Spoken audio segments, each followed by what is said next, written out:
Hello everyone, Bradimus1981 here. I'm going to do this should be a fairly short video of what I do for feeding some of my ant colonies, freshly killed flightless fruit flies. A few people requested a video similar to this. I have done a few prep things before recording this. I know I say a lot, I apologize. But, so you didn't get all of it. So what I've done so far is I put a Dixie cup, a larger feeding dish, and one of the rubber stoppers that come with pretty much all or the vast majority of tar heel ants formicarium, little rubber stoppers. So I went ahead and taken my flightless fruit fly culture and I put a whole bunch of fruit flies very carefully taken from their culture into a very large Ziploc bag.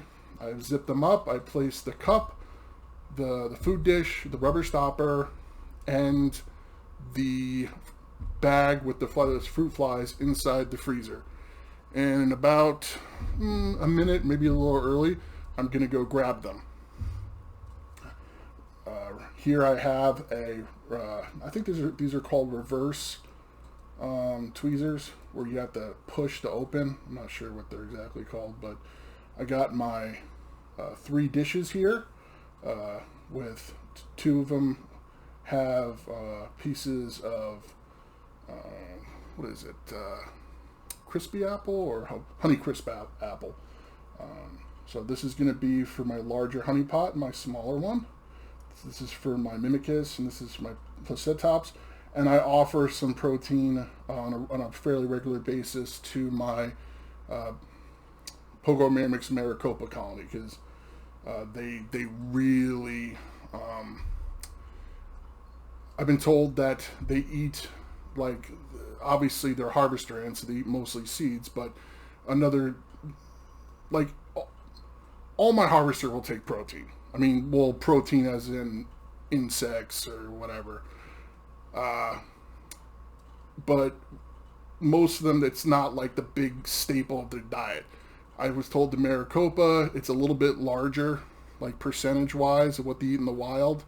And I've noticed that they, unlike other species that'll go after them, I mean, they're, like, I get the feeling that it's accurate information. So, and if there's any typically left over, I'll throw some into my other colonies. But anyway, I'm going to have to get up for a moment. I need to grab out of the freezer.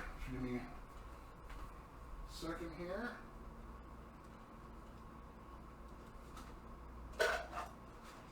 Now, you don't want to keep them in the freezer too long, because the idea is you just want to stop them long enough so you can work with them without, freezing them too much, because when you freeze them too much, I imagine that would kill the nutrients. So the reason why I freeze the Dixie cup is, I'll show you. Trying to get these from the Ziploc bag into that dish is, well, not impossible, but extremely difficult, and why go through that trouble? So I do this. Try to get all of them out of here. If a few fall out, no big deal. They don't live long.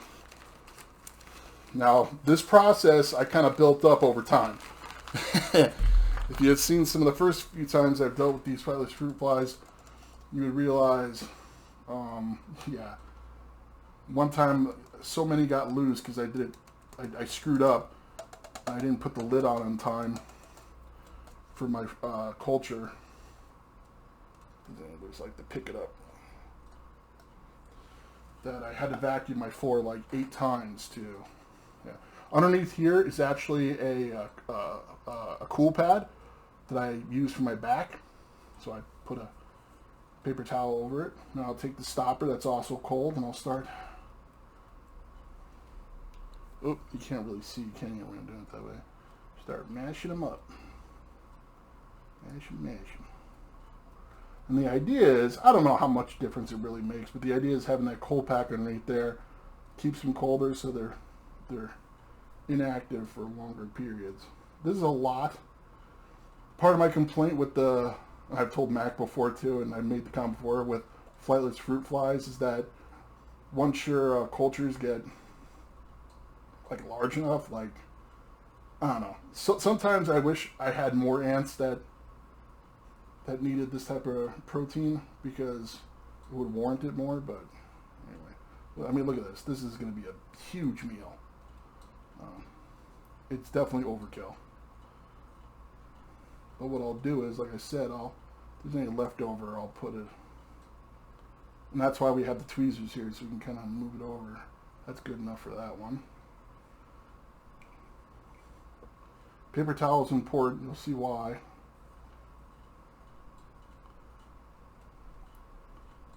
Mash, mash, mash. Sorry, if I had a camera person, I'd have someone zoom in, but I don't. I use this to scrape the sides. Get all that nice, disgusting guts and juices off it. Let me move this over. Let's get a nice, good pile for my placetops. I know they are anxious to eat. I really wanted to put a smaller apple slice. That's my bad, but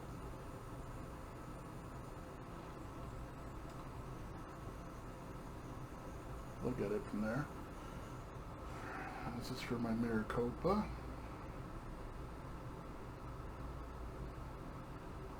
Yeah, these are pretty much all matched up now, so I go here. Hope you can see this, or at least get a good eye. I should be, sorry, I should have been some angles. I would just like that. All right, now bear with me. I'm actually going to get up and put these in the nest, because some of these are going to be alive. No matter, they're going to come alive. No matter how well of a job I do in squishing, some of them will survive. So I pick it up. You're not going to catch this on camera, unfortunately, but maybe in the future. I gotta be careful so you can answer.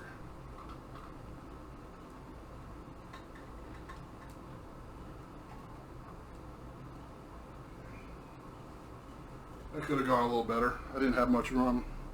Grab the next one for my Oh, I know what I did. I put it in the wrong colony. Oh my goodness.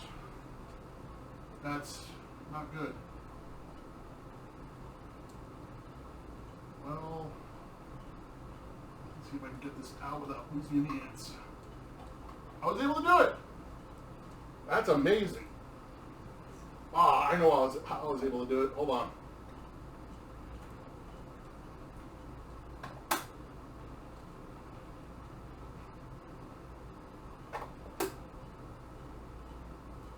So, what you didn't catch off camera what I did is, this little one was supposed to go by placetops, and the other one was supposed to go by mimicus. And because I was talking as I was bringing it over, I put the big one in the mimicus. Come on. Hopefully you can hear me yelling at them. They're very excited right now. There you go. Okay. And lastly, for my Maricopa.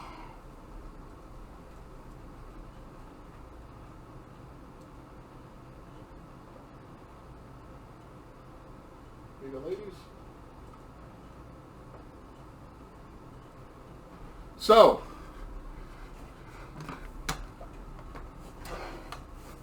what saved me here was,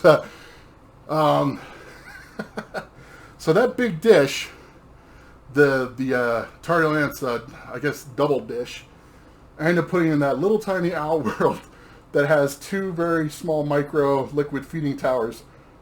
And I'm putting it in, like, there's no room. And I'm like, oh, because this is meant for my mimicus that require more food, because this is a much larger colony and has a much larger outworld to fit the dual dishes.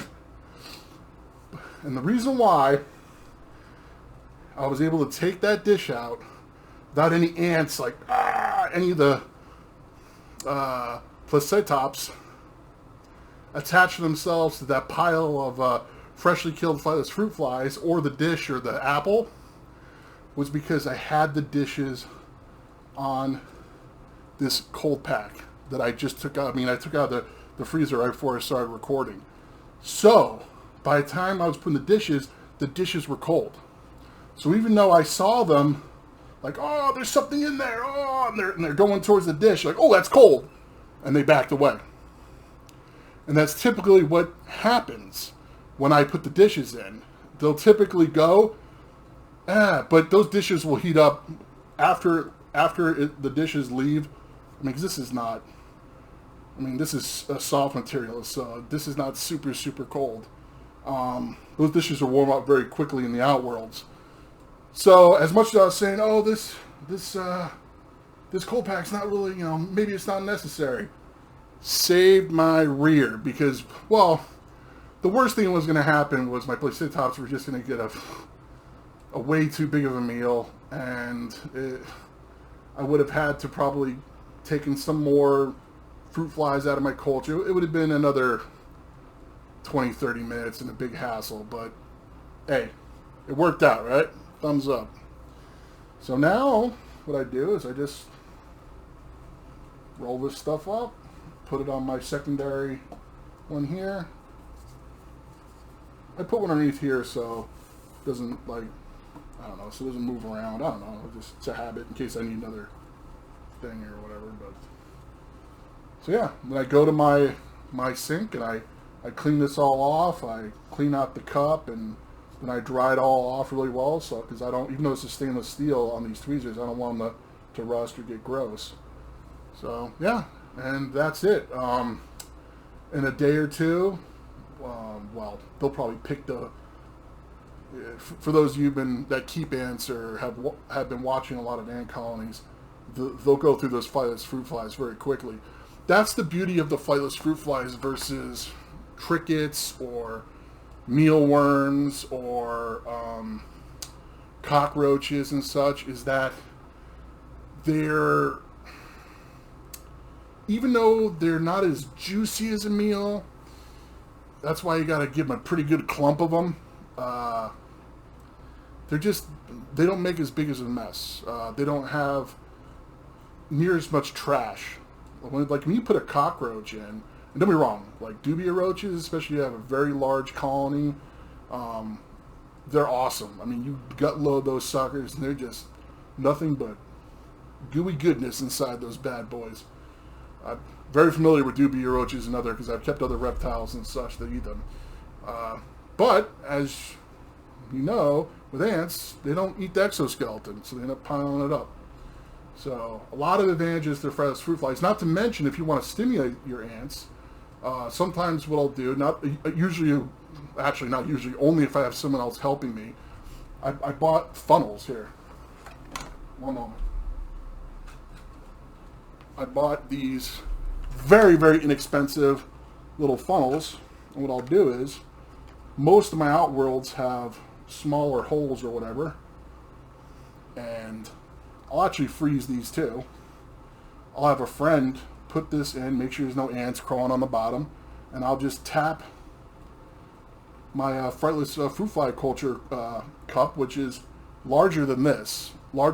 So, and I'll tap them down, and I'll continue to tap this, or my friend will continue to tap this, and they just go right down the chute, and the ants love it. It's a great stimulus for ants. They hunt them, and the great thing about flightless fruit flies is they're pretty much harmless to ants, versus a cricket, or I don't know about a dubia roach or another type of roach, but probably with roach too, or mealworms. Like, they could potentially kill a worker, or maybe several, I don't know. But flightless fruit flies, harmless. So, and there's a whole bunch of them, so it stimulates the, I mean, I really should do a video when you, I know Max got a video from Tario Ants feeding his Formica, flightless fruit flies. You put it in there, man, they just go crazy, they love it. So, anyway, longer than the video that I expected, but I wanted to kind of go over everything and such. Let me know what you guys think. Yeah. Let me know what you want to see in the future. Feel free to leave a comment down below. Just as always, just be respectful. That's all I ask. And take care, everyone.